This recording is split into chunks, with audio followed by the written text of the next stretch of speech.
ఇవాళ ఛాలెంజ్ చేస్తున్నాం నారా చంద్రబాబు నాయుడు గారు, నారా లోకేష్ నాయుడు గారు. జగన్మోహన్ రెడ్డి గారు కనుక ఈ రాష్ట్రంలో ఉన్నటువంటి ప్రతి పౌరుణ్ణి మీకు ఇష్టమా లేదా అని సంతకాలు పెట్టమంటే 90% మంది రాష్ట్ర ప్రజలు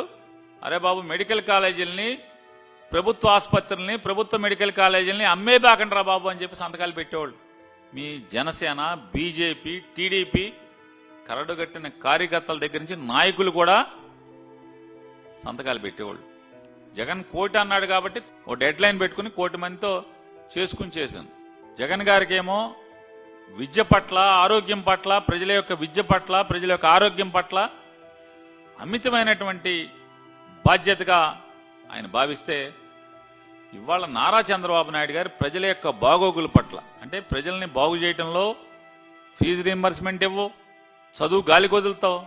సామాన్యులు, పేద మధ్యతరగతి వర్గాలు ఎలా ఇవాళ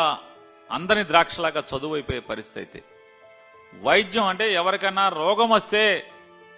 అప్పులు పాలైపోయి కుదేలైపోయి ఉన్న ఆస్తులు పాస్తులు అన్నీ అమ్మటం, తాకట్టు పెట్టుకుంటే కానీ రోగం నయమైనటువంటి పరిస్థితులు ఉంటే, అంటే బతకటాకి పతనం అయిపోవాలని పరిస్థితి వస్తే, ఇక నారా చంద్రబాబు నాయుడు గారు అసలు మనం ఎందుకు, రాజకీయ నాయకులు ఎందుకు, ప్రజలు ఓట్లు వేయటం ఎందుకు, మీరు ముఖ్యమంత్రిగా పదవి ఎలగబెట్టాల్సిన అవసరం ఏముంది?